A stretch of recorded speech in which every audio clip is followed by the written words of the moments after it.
Hi, ladies. Welcome to Pathways to Fertility, a YouTube station dedicated to the women who are on the journey to conceive, especially the women who are on the hardcore journey to improve their overall wellness and their egg quality to conceive the baby of their dreams.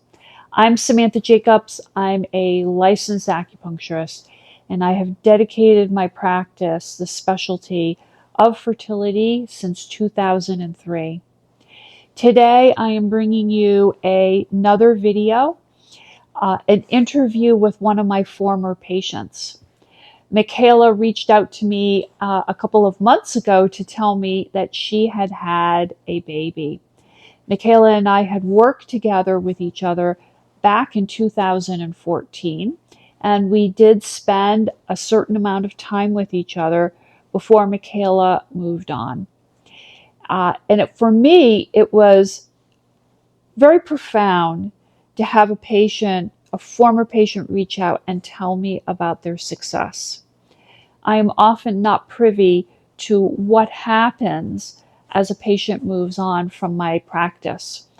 And to be able to hear her journey and being able to bring this video to you is truly an honor. Michela mentioned that she was interested in telling her story to help other women who are on the journey. Her journey of 11 years to have a baby was partly supported by the success stories that she had sought out. She wants to provide back to the women who are in the same situation, looking for positive stories so that they can stay hopeful, that they can stay on this journey. I will mention at this point that Michela's story does have a segment of sadness, tremendous sadness. It's a trigger alert. What I am going to do is splice into the video a little trigger alert with a note of where you can jump ahead to in the video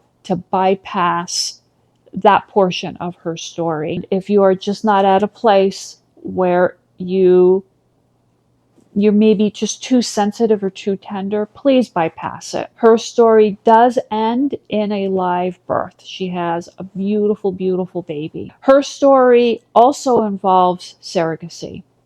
If you are looking for information to hear stories in and around surrogacy journey, this will be a perfect video for you. Her issues around holding a baby were related to endometriosis and autoimmune disorders. It was deemed at a point in her journey where surrogacy was going to probably provide the best outcome.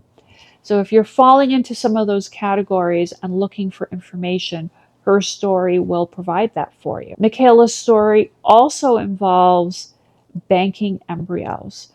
I believe Michela mentioned that she did 9 or 10 rounds of IVF. If you're in a position where you are doing multiple rounds of IVF, she talks about how she got through all of that. If you are on this journey and you are in your 40s and you're banking embryos, Michela's baby came from an egg, from an IVF cycle that was completed when she was 44. And it didn't have literally the best quality. Michela only did day 3 embryos that were frozen. They were not genetically tested.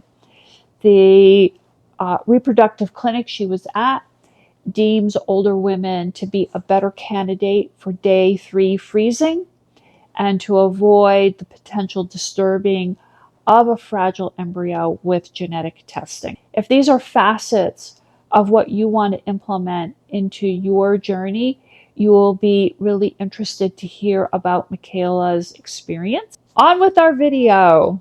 You know, you and I crossed paths in 2014, which was really the beginning of the whole journey, really. I mean, technically it was 2013 that everything really started, in terms of us trying and miscarriages and so forth. But things, I would say, really kind of kicked into high gear and got harder and harder after we met. You know, my husband and I, obviously, Jeff and I met later in life, and I was diagnosed with, when we first met, very low ovarian reserve, autoimmune infertility issues, which the doctors told me they believed was related to endometriosis.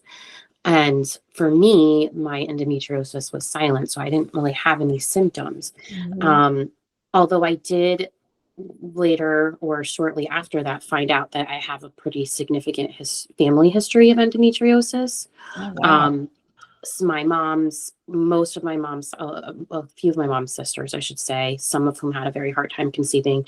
But I just didn't know. Nobody talks about these things, you know, it's so crazy. So Jeff and I got married later in life. And because of my age and because of my diagnosis, which was shortly before I met him, we started trying, you know, right away, pretty much. We didn't really waste any time, you know, maybe like a year or so later. And so many things happened. It was like a very stressful time. I remember talking to you about this. Like, we got married, we bought a house, we were trying to get pregnant. It was like all at the same time.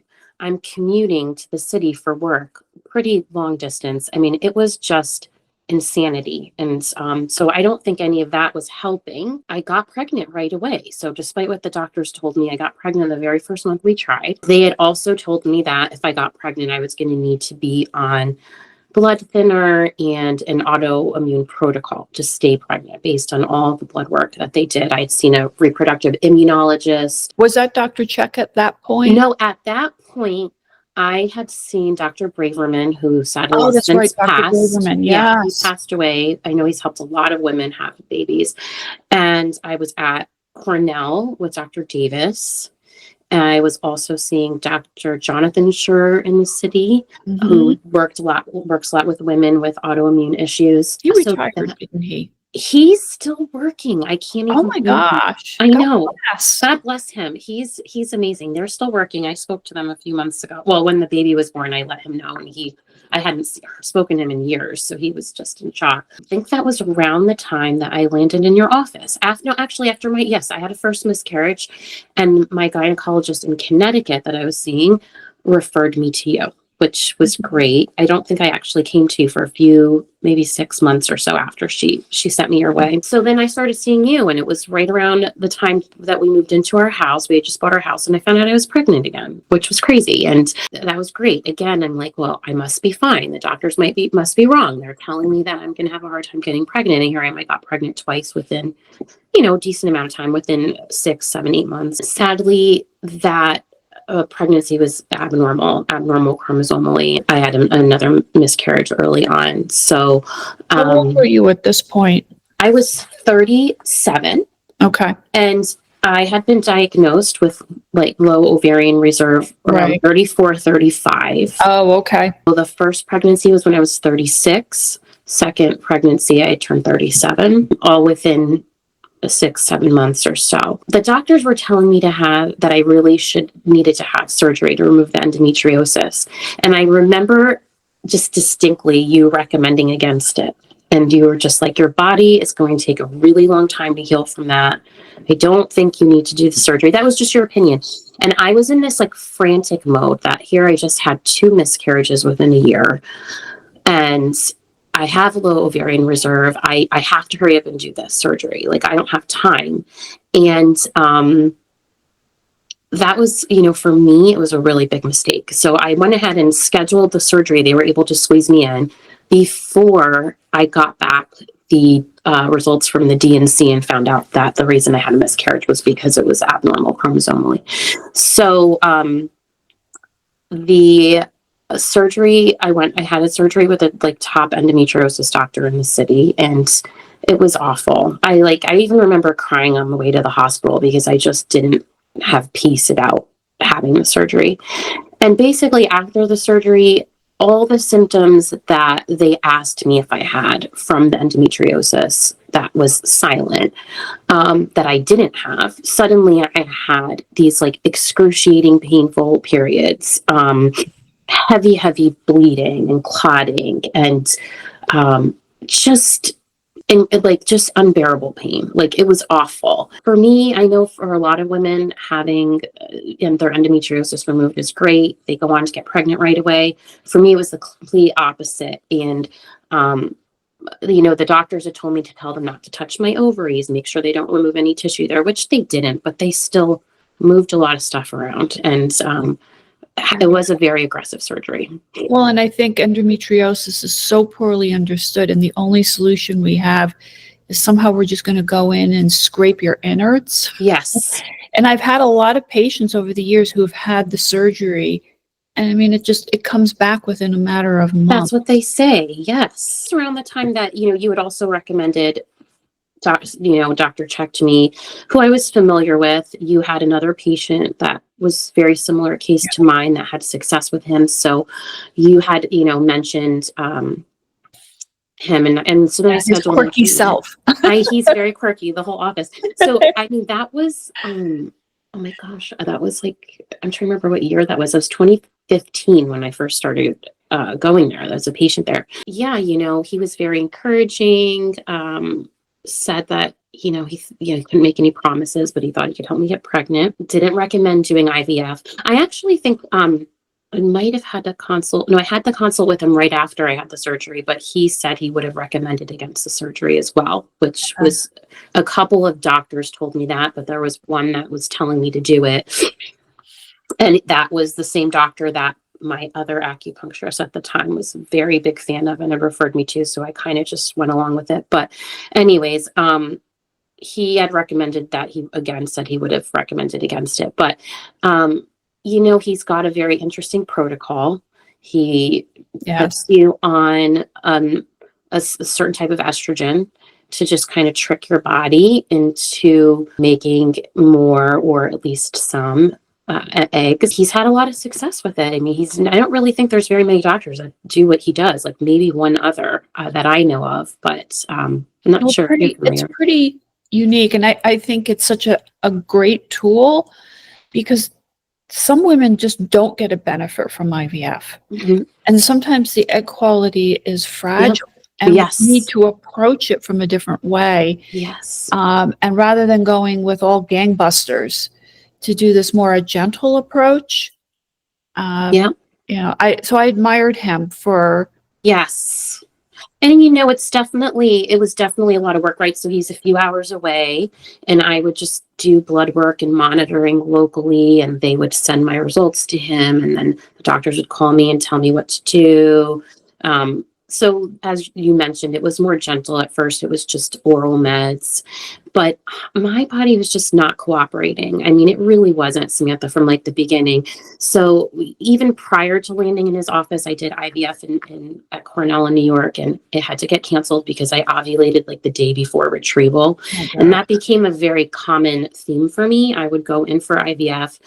Well, first I tried naturally for a while with Dr. Tech and just monitoring, and naturally for me, it didn't work. And then we tried IVF, and even with doing that, so typically you'll do an egg retrieval 36 hours after your trigger shot. For me, I would always ovulate before that time. So they tried dialing it back to 34 hours. I would still ovulate. They tried 32 hours. I would still ovulate. So we would always do my retrievals at 30 hours, which was really early.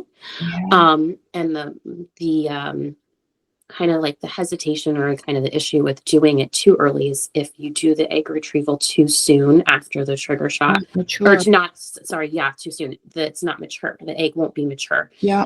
So we had. Were you getting a lot of immature eggs then? Yeah, we had that happen a few times where the egg was immature, and then it just didn't mature, or we had the egg retrieved immature, but it would mature outside of the body on its own, which can happen. Right. And or we had them be mature. So it was like all over the place. Most of the time they were okay.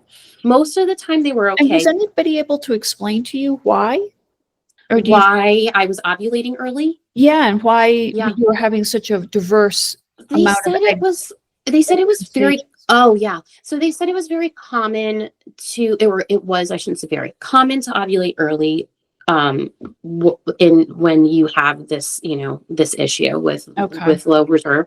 And they also just said, from a scientific standpoint, if you do, and like the reason they choose 36 hours is because the egg is typically fully mature at that time. Okay. They were great there and willing to try a lot of different things. I mean, the other thing we would do is, after or the same day as my trigger shot, I would also take hearing ganirelix to make myself not ovulate, which is so Okay. interesting. So we do trigger shot, Yes. ganirelix at the same Yeah. time. And I could also, I'm so in tune with my body. I could feel myself if I was like starting to ovulate. There were times I was driving to the doctor's office for retrieval and I was in the car and I was like, I just ovulated. Like I felt it. And that would Wow. happen often. And then we'd get there and we'd just switch over and try an IUI. So we did this for years. We did this from How many cycles 2015. did you do then of IVF? I was trying to count recently, and I would say at minimum, I did 10. At minimum, I did 10. I mean, we did a lot of trying on our own. We did where I ovulated too soon, so we went and did IUI so many times, I can't even tell you. And then IVF How did you stay hopeful? Samantha, honestly, so for me, this was such a journey of faith. Like I just felt so strongly that I wasn't supposed to stop. And I was, really in prayer the whole time. And I really just felt like I was supposed to keep going. Like I was in prayer and I just felt like God told me I'm supposed to keep going. Do you think, because I find a lot of my patients, the hardest thing in all of infertility is the uncertainty. Yeah. And it chips away at the hope. Yes. And figuring out that balance is how you stay on the course, especially the amount of time you've done. It's like, how do you balance that? So did you find prayer was helpful for that? Or did my goodness. Yes, absolutely. For me, I tried going to therapy and that wasn't helpful for me. I would go to therapy and I would cry the whole time I was there. And then I would leave emotionally exhausted and I'd have to go back to work or, so I tried that. And so during the course of the many years we were doing this, my husband and I, and it was 2018, we started doing CrossFit and we met our pastor and his wife in our CrossFit class. And we started going to, grew up Catholic, started going to a non-denominational Christian church and, that had just opened and moved into a new building, like down the street from my husband's office. And our faith just grew tremendously there. Like really they became our family. And, our supported, like you found a network where you had a spiritual and a emotional support. Yeah, absolutely. Cool. So many things happened during that time, but, we tried IVF multiple times, and nothing worked. Whenever anything was transferred into me, nothing worked. So that could have been a number of things. It could have been embryo quality. We're not sure, but what it then ended up happening, for me was that my lining stopped cooperating. So I already had fibroids, which we knew were getting worse. How old are you at this point? 39. Besides the fibroids, they would pump me full of progesterone, like the max amount of progesterone you could take, injections, oral, suppositories, all at the same time. And my lining, although it was thick, it would never convert after transfer. So it's supposed to convert to a different pattern a few days after transfer. And mine never did. And they said to me, it's not impossible to get pregnant, but it's not ideal because your lining's not cooperating. So it was at that point that I said to my husband, like, gosh, if we get any good looking embryos, I just don't want to waste putting them back into me because I have all these things working against me. I know I have to be on this autoimmune protocol and blood thinner and just to try to stay pregnant. At this point, were you still at Cornell? No, I was just with Dr. Chuck. However, I had a question for you. What kind of autoimmune protocol did he have you on? So he didn't have me on the protocol. So Dr. Braverman's office had given me a protocol, and so did the Beers Institute, which I believe you sent me to as well in California. Yep. And they both agreed that I had some pretty significant autoimmune issues going on, and that if I were to get pregnant, I needed to be on IVIG, Humira, TNF blocker, an antibiotic, a blood thinner, trying to remember everything, the progesterone as Wow. well. That's a cocktail. Yeah, Dr. Check was very big on progesterone to suppress your immune system. And then I was also seeing Dr. Sure at the time, who was able to manage some of that. And he also recommended Neupogen, which I did a handful of times, a couple of times as well. I was just kind of like willing to try in everything, and anything. I remember that you had told me about one of your patients that went down to Mexico and did something with Yes. spinning their Yeah. blood. I did not do that. I did look into it.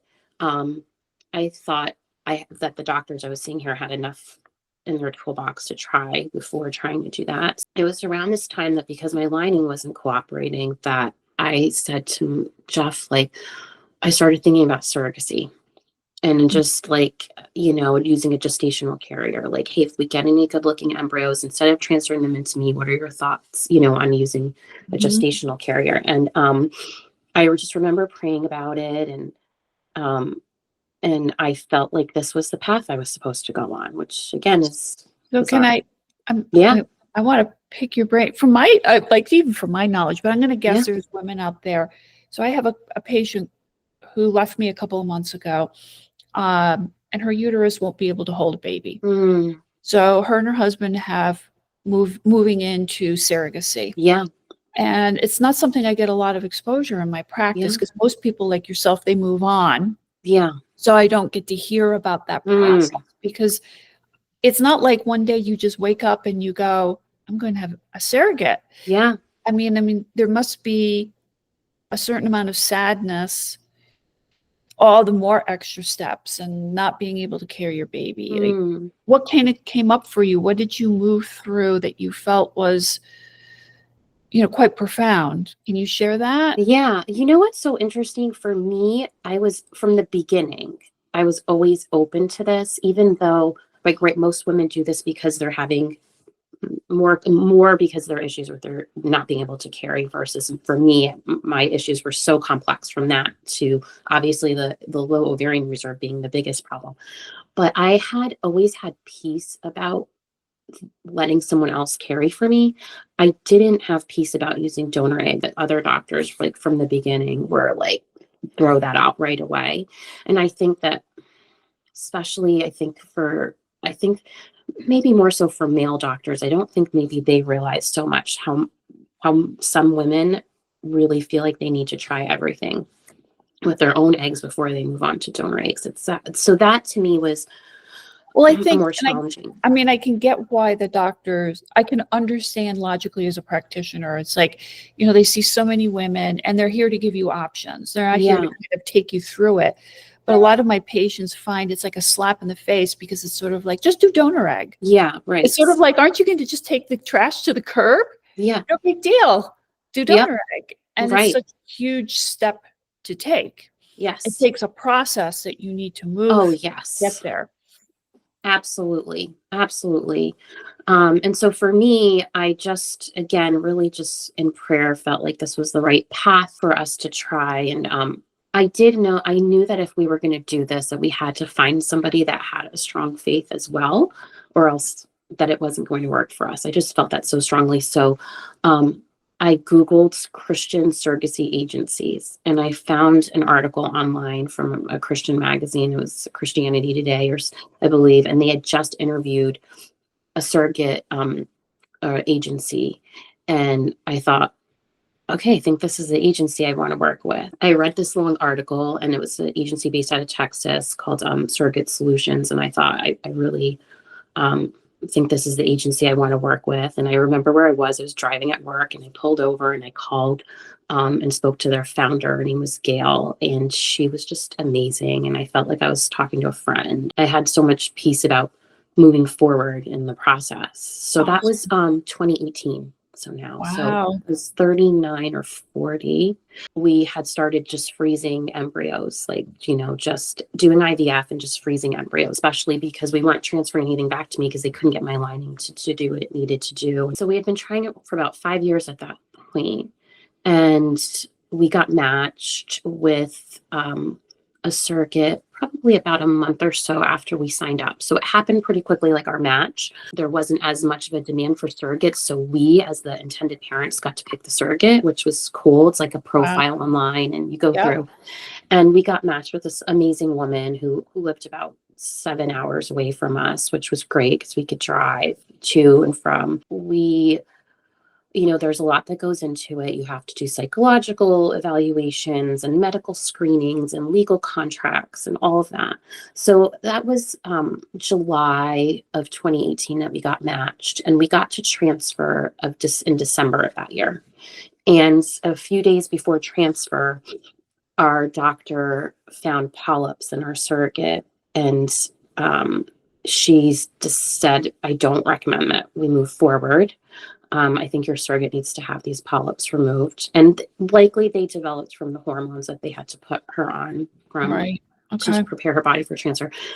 So we canceled her transfer. She had a surgery a couple of months later, removed the polyps. And so we finally got to transfer in May of 2019. So just to give you an idea of like how long the process can take, right? Yeah. From start to transfer. Okay. So we transferred in May of 2019. We transferred 2 embryos. They look, my Can I embryos ask, were they genetically tested, or were they just no.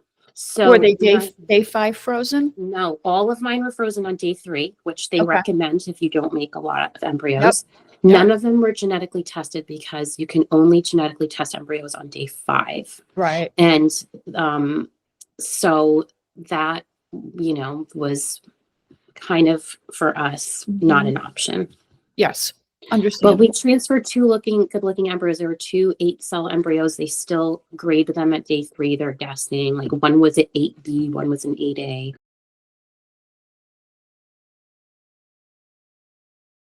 One of them implanted. And I mean, we found out we were pregnant. I was literally in shock. Like literally, I couldn't believe it. We were over the moon and everything was going great. Like I really remember the nurse calling us, maybe at like 9 weeks or so. They would constantly, call to give you updates on HCG because they monitor for quite a while at this clinic. And I just remember the nurse telling me that everything was boring. Through prayer, I didn't care what we had, boy or girl, but I really just felt that the Lord was telling me we were going to have a boy. And we wanted confirmation, so we decided to do the NIPT testing, and that was around 10 weeks or so. Again, they were still monitoring HCG for a while, and we had like a really, really significant drop in HCG from 1 week to the next. It went from like 100,000 to like 25,000. And it was such a significant drop that the nurses were so concerned. It was a Friday that they sent our surrogate to the ER to make sure that the baby was still well and heartbeat was still there. And she went in and everything was fine. So it was about a week later that we got the results back, because those tests take, 1 to 2 weeks to come back. And it was just one of those phone calls where, you never forget where you are. The doctor called. I was outside doing some gardening, and she called to let me know that the test came back positive for trisomy 18, which is Edwards syndrome. I didn't know what that was. And I would say that we went into the test very naive. We just were like, oh, we just want to make sure, find out what we're having. And we thought the worst thing we could find out was that the baby had Down syndrome. Like that was like the worst case scenario. We started Googling, and it's a life-limiting diagnosis. Yeah. Most babies don't live past a year. There are some that do, depending on how severe their diagnosis is. And as you can imagine, that was a very difficult thing to navigate, especially with someone else carrying the baby. Fortunately, we were all on the same page. Like when you get matched with the surrogate, we were all no term. So meaning we weren't going to terminate unless there was, danger to the surrogate, really. And even that was going to be an extreme case. So, so we had to wait another week to get confirmation via an ultrasound. So we went in met with maternal fetal medicine and had some confirmation via ultrasound that they saw an indicator, but they really wouldn't know for sure until our 20-week anatomy scan. So we waited another 6 weeks, had the anatomy scan, and found out around 20 weeks the baby did indeed have trisomy 18. He was doing really well despite the diagnosis. The doctors were, very encouraged. We obviously had a lot of appointments. Around that time that I reached out to some organizations that supported us. One was called Be Not Afraid, and they supported families carrying a term with a life-limiting diagnosis. And they were incredible. They answered questions about our appointments and supported us in developing a birth plan and just helping us to advocate for the baby to be treated as any other infant when he was born. And we also, via this organization, got introduced to an incredible bereavement doula. So I have to give a shout out to Heather Bradley. She's from Pittsburgh, bereavement doulas. That's where our baby was born. Really incredible. And she walked alongside us for the remainder of the pregnancy. It was just such a difficult season. Like it really, really was. And we leaned on our faith so much, and it really carried us through. And I would say, despite all of this, we really had a peace that, just like the Bible says in Philippians 4:7, that it's just like peace that surpasses all understanding. Like it really didn't make sense, but we really felt God's presence through the process. I'm very touched. Thank you for sharing. I mean, this is, people think you go on the infertility journey and you do like a cycle or two of IVF, you have a baby. And these are all the untold stories of what it's like to try to finally have a baby. They see your baby and they think, oh, well, she had a baby. Yeah. But they don't, we don't get to look into these journeys. And as you probably already know, you're not alone. But it's so lonely because nobody wants to speak up about how hard and the my goodness, big decisions that have to be made, the dedication. And so for you to share that with me, I appreciate that. So we were supposed to deliver early because some of these babies can, they just recommend delivering early and, to make sure that they're still alive. And the goal of the maternal fetal medicine doctor was for us to meet the baby alive. And I would say that there was a little bit of conflict there because our goal was to try to give the baby the best chance at life. So the doctor recommended delivering at 36 weeks. We really wanted to try to get to 37 where his lungs were fully developed. And we were getting like twice weekly NST testing at that time point. And at the 36-week time point, first appointment that week went great. And then Friday, our second appointment that week, they started to see some dips on the NST test that they weren't comfortable with. And they were like, we want to deliver on Monday, which was fine with us. They wanted to have a full team there. So we traveled to Pittsburgh and we were all set up for Monday morning, first thing in the morning for delivery. And our surrogate got there a little bit before we did, but my husband and I, arrived at the hospital. And, I've heard stories about this from other people as well. They put us in this room. No one was there. We're looking around. They're like, where's our surrogate? Why, it was just, we were in this dark room and the doctors came in and let us know that our surrogate had arrived shortly before we did, and they had hooked her up to the monitor and that there was no heartbeat. So the baby had passed over the weekend. That was a really hard blow, honestly. It really was. We had done all this, work, I would say, to try to give the baby the best chance at life. And we're so hopeful that we were going to get to meet him and get some time with him. And then to get there and find out that he had passed, over the weekend was just really hard. Despite this, right, our surrogate still had to be induced, deliver the baby. And that was really hard on all of us. But our bereavement doula, Heather, was there and she was incredible. And she really wanted us to try to find some joy despite the incredible sadness. She also navigated everything at the hospital with the doctors and the staff so that we could just focus on spending time with the baby. We had a small service just with, very close family, just our siblings and parents and our pastor and his wife, and just had a small service for him a few days later. And so this was all December 2019, right? Just a few months before the world shut down. The timing of it, I was off from work for a bit, just with the holidays. Nobody at work knew what was going on because I wasn't, besides my boss, I wasn't pregnant. So I kept it pretty quiet. And in fact, we didn't even tell our siblings about the baby until about a month or so before he was born, because it was too much to have to explain to everybody. I've had enough exposure where a lot of my patients get pregnant, but they don't tell anybody until they're like 20 weeks. Yes. Because they've had so many other issues crop up. Yeah. you start to hold back Yeah. because you want to have an even platform for yourself Yes. rather than having to go through everything. And I think people try to do their best, but when they say something like, Yeah. well, next time it will work, Yes. you're meant to have a baby, Yes. it's not helpful. No, it's not. I think you have to, and or even suggestions like, have you thought about adopting or any of those things?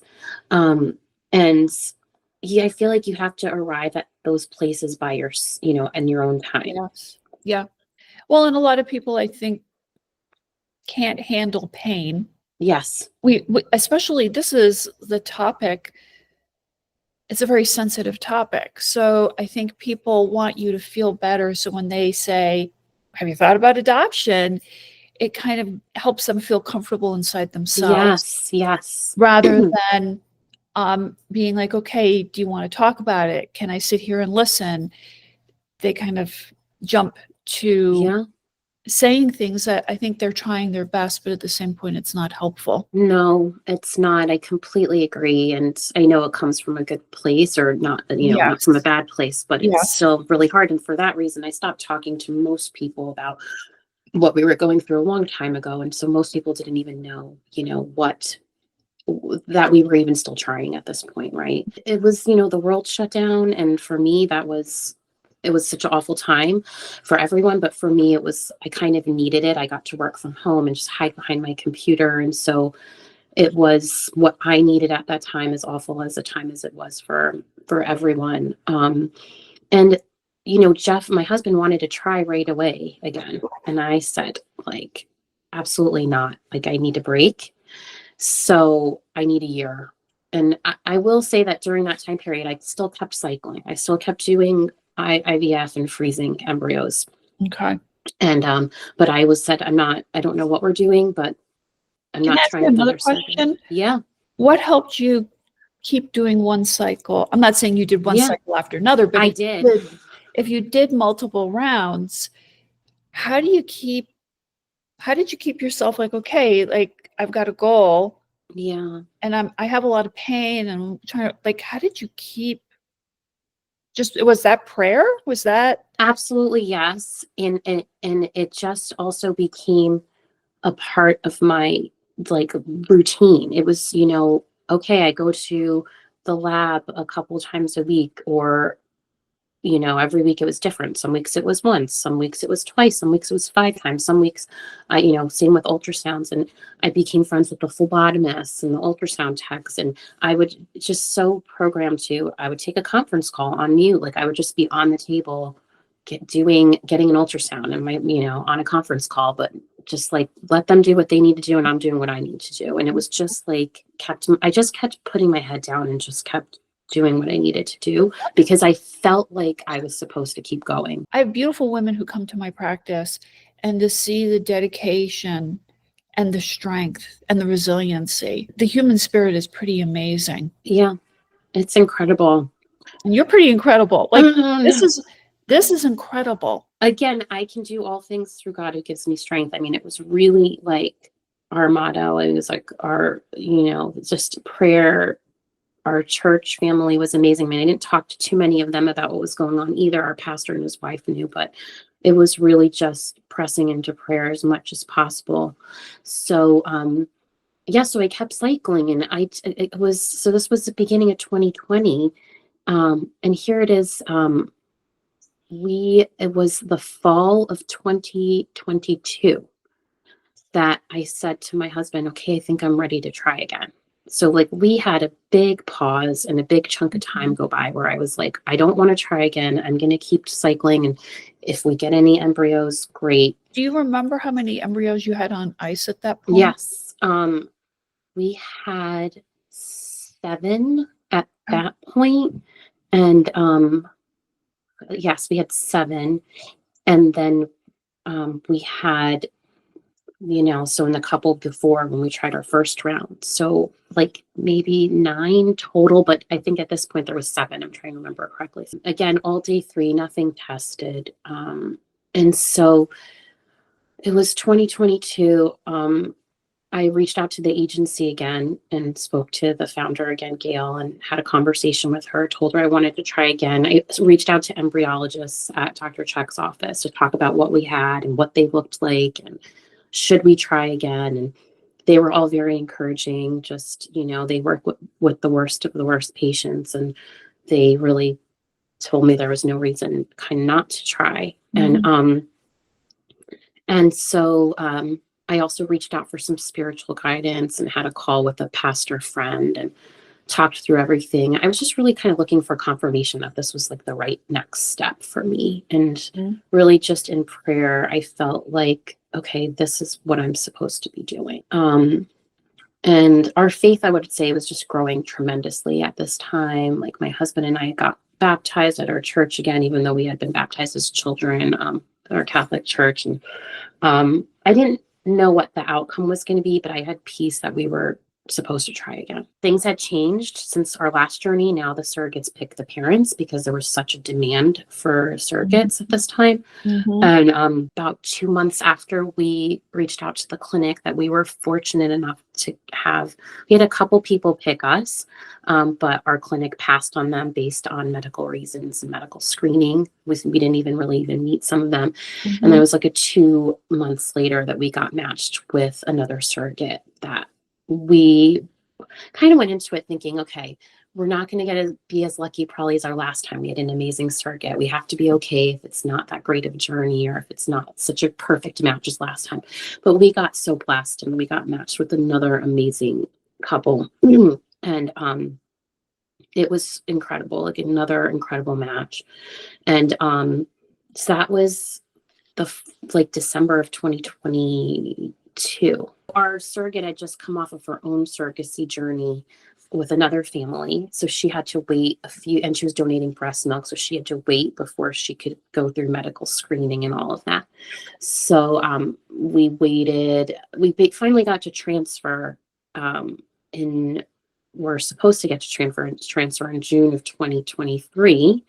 And our first transfer again got canceled, and this time because our surrogate ovulated through the medicine that was supposed to suppress her. And then we finally got to transfer in July of 2023. And I had done a lot of prayer, like how many should we transfer? I really felt like we were just supposed to transfer one embryo. And I had it in my mind which one to transfer. And I get the call from embryology a few days before you transfer. They call you to go over what you have, what do you want to transfer, how many. And I told them one, and I said, this is the one I want to use, assuming that was the one they were going to tell me to use, which was the nicest looking one we had. It was another 8-cell, 8A embryo. And the embryologist completely talked me out of it. She said, I know that that's your nicest looking embryo, but it's also your oldest one. And you have a 5% chance of implanting with that embryo based on your age, which I'll get to. And so she recommended, we went through and we picked another younger one. And I said, okay. So we went ahead with transfer.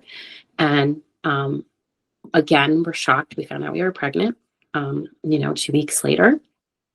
And unfortunately, that pregnancy ended up being an abnormal embryo and ended in a miscarriage, like around 7 weeks or so, 6-7 weeks. And that was a really hard blow for me. I was like really confused. I was like, God, why is this happening? Like, why all this pain and this loss? And I really feel like this is what I'm supposed to be doing. And I just couldn't make sense of it. So we had to go through that whole healing process and wait a few months before we could move forward. And fortunately, our surrogate was on board with trying again, which was great. This time, our transfer ended up being around Thanksgiving of 2023. Okay. And again, I was just stressing about how many embryos to transfer and which ones. And I just kept coming back to the same thing that I'd felt again in prayer, that God was just really telling me to use this embryo that was our oldest embryo. And I had a talk with the embryologist, and again, they told me my chances, but I said, okay, we ended up choosing my youngest embryo and my oldest one that I had. And so we transferred 2. We got to transfer the morning of, and when they defrosted the embryos, my youngest embryo had lost a cell. And it also grew back a cell. So the embryologist said, well, your younger one lost a cell when we defrosted it. It also grew back a cell. It's not the worst thing, but it's not the best thing. But your oldest one looked really nice, looked especially nice. And I just felt like that was God just kind of giving me confirmation that, like, hey, this was the one. And that embryo was created a year after our other baby passed away, almost taken out of me almost exactly on his original due date. And it was like a day after his original due date, Okay. a month before my 44th birthday. Wow. And it was not mature when they took the egg out of me, and it matured on its own outside of the body. Wow. This was really just like, It all the just shows things. you the diversity. Really. Like, Western medicine sort of latches you into like the statistics. This Yeah. embryo looks this way, it's happened this way, this is the best one. And the reality is like you really don't know. Like, No. But I really wow. just felt so much that it was just, we were just being led, and that was, what Mhm. the one we were supposed to use. I just felt so strongly that that was like God really talking, saying, this is what you're supposed to do. This is the one. Yeah. I mean, it was crazy. It was an uneventful, healthy pregnancy, which I had never experienced, even though I wasn't the one carrying the baby. It was just the most incredible thing ever. I mean, I remember our first call, the doctor called me to tell me that our HCG was 1,000, which we had never even had a reading that high before. And I was like, I mean, here I am 10 years after I got diagnosed with, low ovarian reserve, and told I would probably never have my own children. And so, so I remember getting to our anatomy scan, and that was a big appointment for us. Like, we did do the NIPT testing. We found out everything was normal, which, we were just crying, just in joy. But every milestone was like, every appointment was another like joyous milestone, like, okay, we have to get to this point. And so we went to our anatomy scan, and everything was great. And I remember crying at my anatomy scan and hugging the doctor when he came in to tell us, oh, everything looks great. And 3 weeks later, we had an echocardiogram, and everything's great. And I just again, I just couldn't believe it. And so yes, we were having a boy again, which was, again, we didn't care. We just were praying for a healthy baby. And then we traveled to our surrogate, was also, again, about 7 hours away, someplace different. And we traveled to wait around 39 weeks. She didn't want to be induced, so we just parked ourselves down in her area and hung out and had a little week off and waited for her to go into labor. It was a really it was great. I mean, the delivery got a little scary at the end. Like, her water broke the night before, and she wasn't in labor, so they had to, give her a little cervix softener to get things going. But things got a little scary at the end because her fluid level was starting to get low, and the baby's heart rate was dropping. But they got him out safely. It just felt, again, like God's hand was all over it. Yeah, we had the baby's name picked out already. We were going to name him Noah. And apparently we had some epic storms here in Connecticut because we sent our family messages, obviously after he was born, and they were like, what a fitting name, because it was the day of like the once in 1,000-year storm here in Connecticut. And so there was incredible amounts of rain, and it just felt like God was there. Our doctor, who was incredible, who got him out safely, his name was Joseph. It felt like, his older brother was there. It was just a really beautiful, incredible experience. And 11 years later, yeah, here we Wow. are. I think, well, I mean, this is just my own personal opinion. I think that couples who go through this journey become amazing parents. The amount of intention and dedication, you learn how to sort and shuffle through a lot of information, how to keep taking the next step. And I think that, being a parent is a beautiful experience and also really difficult, It is, yes. challenging. Hmm. And when you go through this process, I think it teaches you so much that when you step into parenthood, you've got a whole set of skills Yes, that yes. a lot of other people don't have because they brouhaha in bed and they have a baby. Yeah. where all this intention has gone Yeah. in.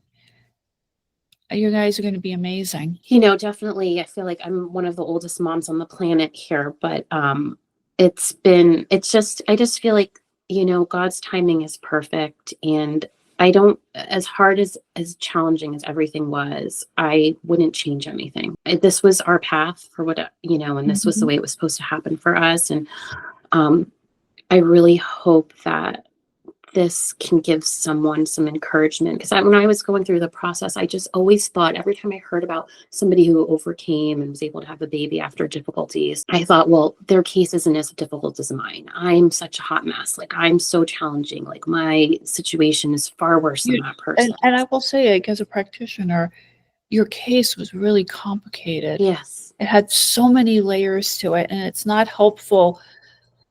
Like, even now, the autoimmune portion, it's so poorly understood. Mm, There's only so much in Chinese medicine or in yeah. acupuncture we can do, and then everything else is just a void. Yeah.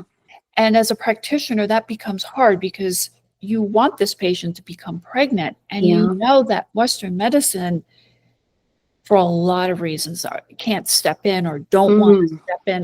The autoimmune portion is still sort of like a topic that a lot of clinics don't want to touch. yes, it's so true. There's so few doctors that really understand it, but I think it makes so much sense, especially with, there's so much autoimmune issues, just in general, especially for Mhm. women. And it really makes so much sense, especially for women that have had, repeated pregnancy loss. I mean, and they go through these Yes. autoimmune treatments and go on to have healthy pregnancies. It just Yes. makes so much sense. It takes a level of stamina Yeah. because it's not sort of like I'm just going to do a lot of IVF and at some point something will implant. This is about now, how do I figure out, how do you care your body in a Yeah. different way, and what medicines can be offered, and what's Yeah. the benefits, what's the negatives. I mean, they don't even really have a lot of research Yeah. around the medications. It's They really all don't. Yeah. off-label use. Yes. I admire, because it's like it takes a lot of stamina, and that was why it was an honor for you to do this video, because I Oh, think yeah, you're there welcome. are women who are falling into this category. I've had some patients where they have the most beautiful embryos and they don't implant Mm, over and over and right. again. And you have to look at this as a potential why, right? So, Yes, and it's not. yeah, From Western perspective, it's not. not.